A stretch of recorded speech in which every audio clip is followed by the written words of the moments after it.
And friends are looking for answers as the Coast Guard calls off the search for 27-year-old Savannah Grant. Savannah was one of 3 people who disappeared off Portsmouth Island in the Ocracoke Inlet. 2 survivors were found, but family and friends say Savannah is still missing.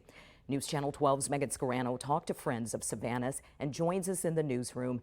Megan, what are they telling you? A friend of Savannah tells me finding out that she was still missing when the search was called off was heartbreaking, and that she'll do anything she can to help bring her home.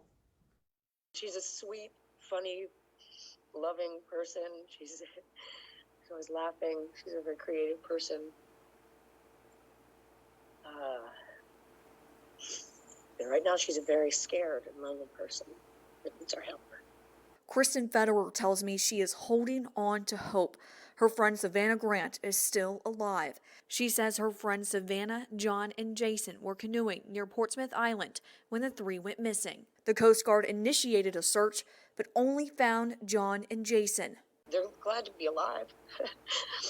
They're lucky to be alive. The Coast Guard says they searched for more than 73 hours and 1,600 square miles by air and by boat. They called off the search for Savannah, and now friends and family are taking it into their own hands. I joined a couple local groups on Facebook so that I could put out the word. Now, as loved ones search for Savannah, family and friends plead for help and say any little thing could bring her home. If you have a drone, if you have the time, if you are able, please help. If you're out fishing, maybe you could go to that area specifically. Anything that anyone could do to bring her home.